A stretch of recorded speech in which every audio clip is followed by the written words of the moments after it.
we look at it, we say, oh, loss and damage for us developing countries by from the developed countries, from the global north to the global south. Yeah, but it's good that it came up to be like that. But if we check really that we have so many incalculable losses with the flooding we had last year, flooding of 2022, we can now say that what we should really do, we shouldn't really we shouldn't really be so excited about getting the fund. Dr. Mrs. Felicia Mogo, the president and founder of African Marine Environment Sustainability Initiative, AFMESI, takes us through her recent appointment as the first Nigerian woman to be appointed by the United Nations to the group of experts for reporting and assessment of the global state of marine environment. She bears her mind on her role and the benefits for the African continent. Congratulations on your recent appointment as a member of group of experts on mission for marine environment on African seas. Please, can you tell us what this position entails? Thank you very much for congratulating me. Actually, I think I always feel it's a big achievement to the last government agency I worked for, NIMASA, and the federal government of Nigeria, as this is the first time that a Nigerian is being elected or appointed to the position of membership to the group of experts of the regular process for reporting and assessment of the state of marine environment, global state of marine environment, and other socio-economic activities to the Office of United Nations Headquarters in the Division of Division of the Oceans and Law of the Seas, DUOLAS. So I think it's a big thing for Nigeria. Thank you. And I must not really fail to thank the Honorable Minister for Foreign Affairs, Nigeria, Mr. Geoffrey Onyama, and by extension, the Nigerian United Nations envoy, the permanent representative there in the office, Professor Bande Tijani, for their support for the appointment. Thank you. Great. It's a 4-year tenure position. Yeah. What do you think, or should I say, what are your plans on the marine ecosystem in the continent, and how can it be protected during your tenure? Thank you. The first question you asked me, if I respond to that, you asked what it entails. Actually, to say what it entails, we have to recall the history of the regular process. It was at the World Summit on Sustainable Development by United Nations in 2002. It was at that meeting that it was agreed that there should be the body of group of experts to assess the state of global marine environment, to support informed policy making, at UN level, General Assembly, then it will cascade down to countries. Yeah. So you asked what will be my achievement for the African country. Yes. As you said earlier on, I'm occupying an African seat. I'm representing Africa on my individual capacity. And there is the group of experts has its own role, its own mandate as demanded by the United Nations. So, and the first one, the primary one or the main one is to ensure that there is in place informed what kind of decision, informed policy guideline kind of for managing the state of marine environment, to enhance it, strengthen policy policy making decisions in that arena. And I'm going to work with other group of experts From Africa, we are 5 from Africa. Happen to be the only female. So then other regions of the ocean, well, we have 5 representatives also, and in all we are 25. So I'm going to work with my colleagues in assessing, the current and future trend of the state of marine environment. And this is for the third cycle. There has been a first cycle and a second cycle. So the third cycle is starting from 2020 and we end in 2025. So it's tenured, as you said. So within this period, we will review what the outcome of especially the last one, the second cycle, and see how we can advise intergovernmental bodies on that. And then we are also in view of the state of the environment in different regions. So in my own case, in African region, we have to kind of synthesize the state of marine environment in the African region and be able to now also advise on how it should remain fit for purpose. And besides, we should be able to also advise kind of as consultants on the capacity needed and ensure that that the capacity is the capacity of people to really implement regulations and go in Africa is also strengthened.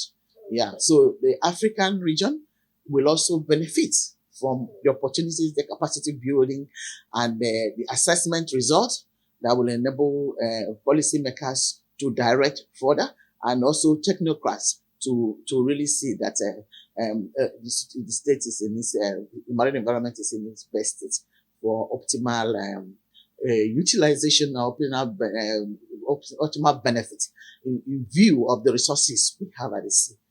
It's a 4-year tenured position. What are your plans on how marine environment can be protected in Africa? When we really talk about the future, we are talking about sustainability as defined by United Nations also. And when we are talking about sustainability, we are talking about the ability of this current generation, for example, to use the resources in the ocean without jeopardizing the ability of the future generation to also utilize same. And we are talking about the current and the future. If you observe from 2020, so many things happened. Very still fresh in our mind is the COVID and the COVID pandemic. So we learned a lot from the COVID pandemic on planning, for emergencies. So in the maritime sector now, we are talking about marine litter. Those things we are not there. We are not issues in the past. Some years, some decades past, they were not issues. So we are now talking about climate change. You can see how it's disrupting the whole environment and even the questioning the integrity of human. We can remember what happened recently, the flooding incident of last year. So things like that. We are talking about how to decarbonize the maritime sector along with other sectors. So these are the trends we have to look at, and with that we project what will happen in the future. And of course, we in the part of the stakeholders we have in the pool of experts, those are the people that are going to do the assessment, because we are like advisors to them. So we have youths as part of the system, so that we won't lose the trend. Actually, they will continue to carry out this message. Thank you so much. So Thank you. let's get your review on marine environment in Africa as of 2020. Do you think it was okay, or how did it fare? Let me say, was any loss recorded, or it was good? What can you say about marine environment? 2022. Yes. Yeah. In 2022, we have to also we count our blessings first. We 2022 we are now getting more aware of the benefit of the oceans. We are talking about the blue economy. For example, Nigeria formally launched the implementation committee on blue economy.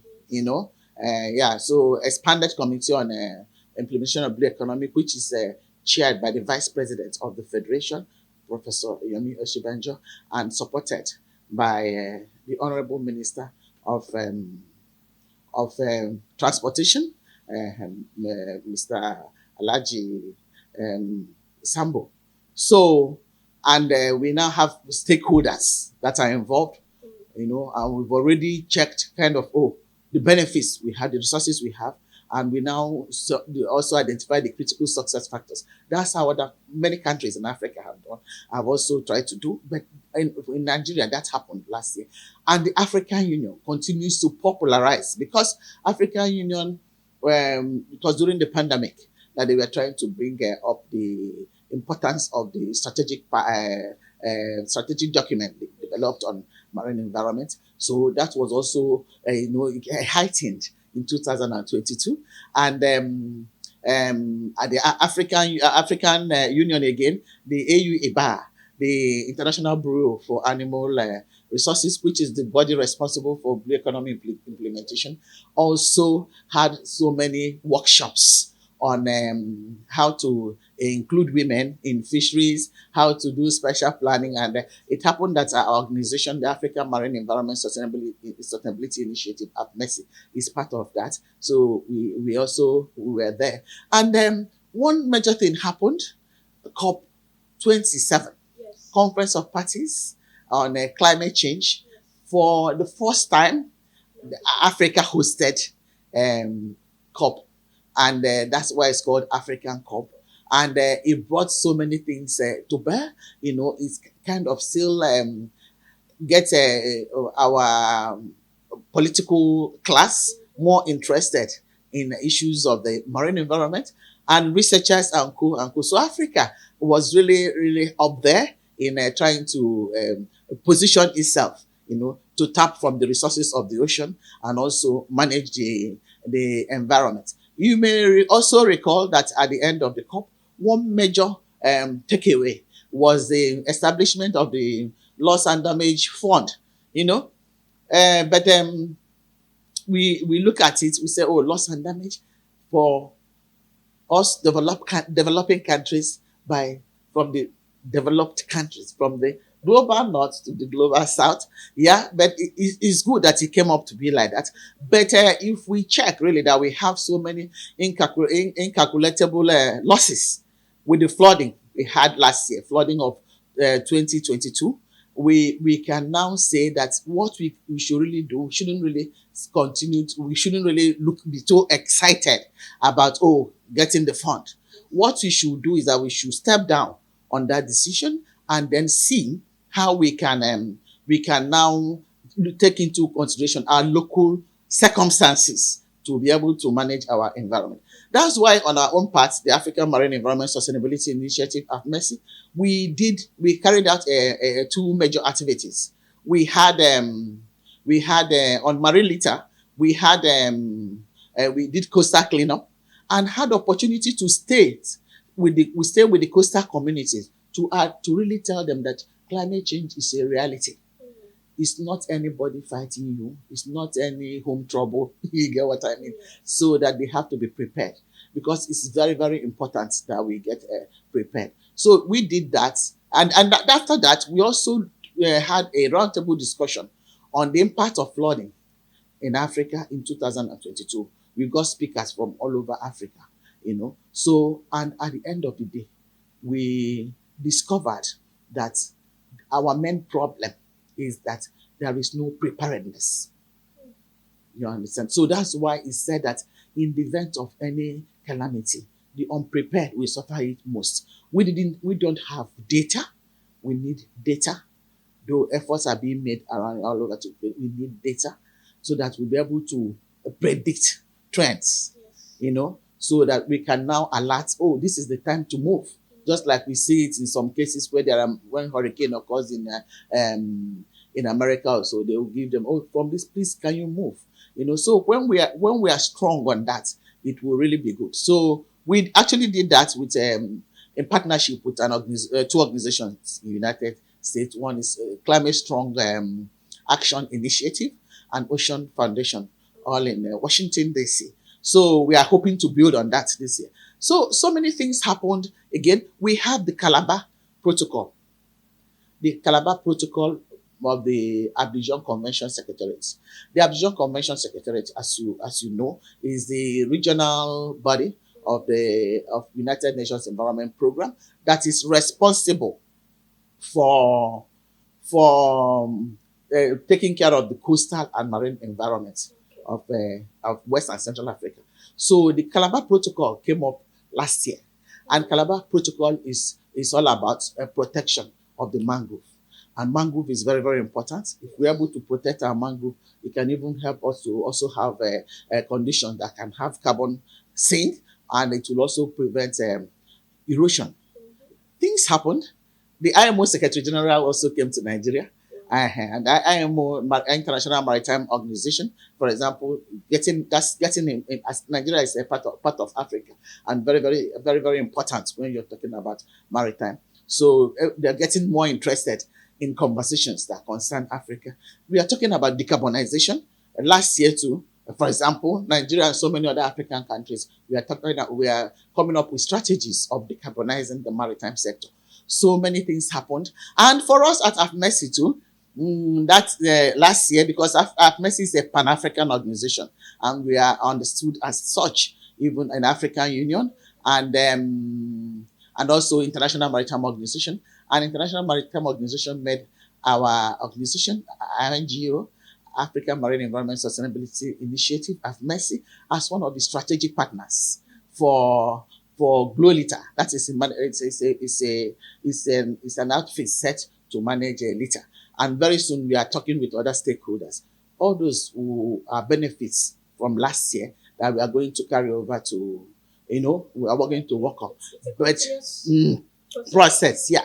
But the issue of that flooding is so serious, and it has shown us how unprepared we are really, So more awareness creation is needed, and that's why I was very excited when I saw AIT. That AIC attended COP27, and you were reporting, and the report we are presenting by your representative will really help to create awareness more on that. So more media action is also needed. Thank you so much.